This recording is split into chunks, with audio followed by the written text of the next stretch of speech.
रूत अध्याय 4। बोअज का रूत को छुड़ाना। तब बोअज फाटक के पास जाकर बैठ गया, और जिस छुड़ाने वाले कुटुंबी की चर्चा बोअज ने की थी वह भी आ गया। तब बोअज ने कहा, हे मित्र, इधर आकर यहीं बैठ जा। तो वह उधर जाकर बैठ गया। तब उसने नगर के 10 वृद्ध लोगों को बुलाकर कहा, यहीं बैठ जाओ। वे भी बैठ गए। तब वह उस छुड़ाने वाले कुटुंबी से कहने लगा, नाओमी जो मोआब देश से लौट आई है, वह हमारे भाई एलीमेलेक की एक टुकड़ा भूमि बेचना चाहती है। इसलिए मैंने सोचा कि यह बात तुझको जताकर कहूँगा कि तू उसको इन बैठे हुओं के सामने और मेरे लोगों के इन वृद्ध लोगों के सामने मोल ले। और यदि तू उसको छुड़ाना चाहे तो छुड़ा, और यदि तू छुड़ाना न चाहे तो मुझे ऐसा ही बता दे कि मैं समझ लूं, क्योंकि तुझे छोड़ उसके छुड़ाने का अधिकार और किसी को नहीं है, और तेरे बाद मैं हूँ। उसने कहा, मैं उसे छुड़ाऊंगा।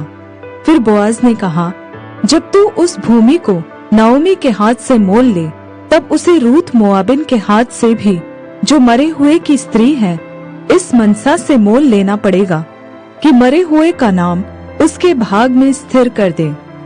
उस छुड़ाने वाले कुटुंबी ने कहा, मैं उसको छुड़ा नहीं सकता, ऐसा न हो कि मेरा निज भाग बिगड़ जाए। इसलिए मेरा छुड़ाने का अधिकार तू ले ले, क्योंकि मैं उसे छुड़ा नहीं सकता। पुराने समय में इज़राइल में छुड़ाने और बदलने के विषय में सब पक्का करने के लिए यह प्रथा थी कि मनुष्य अपनी जूती उतार के दूसरे को देता था। इज़राइल में प्रमाणित इसी रीति से होता था। इसलिए उस छुड़ाने वाले कुटुंबी ने बोअज से यह कहकर कि तू उसे मोल ले, अपनी जूती उतारी। तब बोअज ने वृद्ध लोगों और सब लोगों से कहा, तुम आज इस बात के साक्षी हो कि जो कुछ एलीमेलेक का और जो कुछ किलियोन और महलोन का था, वह सब मैं नाओमी के हाथ से मोल लेता हूँ।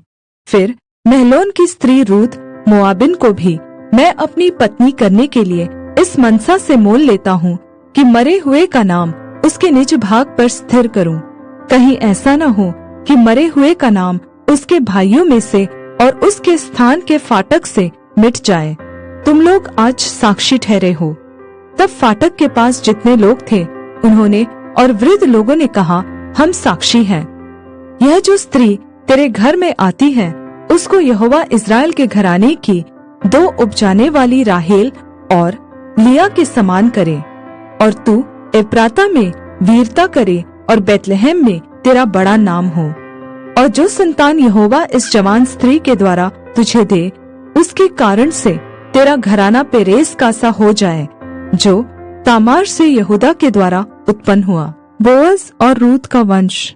तब बोअज ने रूत को ब्याह लिया, और वह उसकी पत्नी हो गई। और जब वह उसके पास गया, तब यहोवा की दया से उसको गर्भ रहा, और उसके एक बेटा उत्पन्न हुआ। तब स्त्रियों ने नाओमी से कहा, यहोवा धन्य है, जिसने तुझे आज छुड़ाने वाले कुटुंबी के बिना नहीं छोड़ा। इज़राइल में इसका बड़ा नाम हो, और यह तेरे जी में जी ले आने वाला और तेरा बुढ़ापे में पालने वाला हो, क्योंकि तेरी बहू जो तुझसे प्रेम रखती और 7 बेटों से भी तेरे लिए श्रेष्ठ है, उसी का यह बेटा है। फिर नाओमी उस बच्चे को अपनी गोद में रखकर उसकी दाई का काम करने लगी, और उसकी पड़ोसिनों ने यह कहकर कि नाओमी के एक बेटा उत्पन्न हुआ है, लड़के का नाम ओबेद रखा। यिशै का पिता और दाऊद का दादा वही हुआ।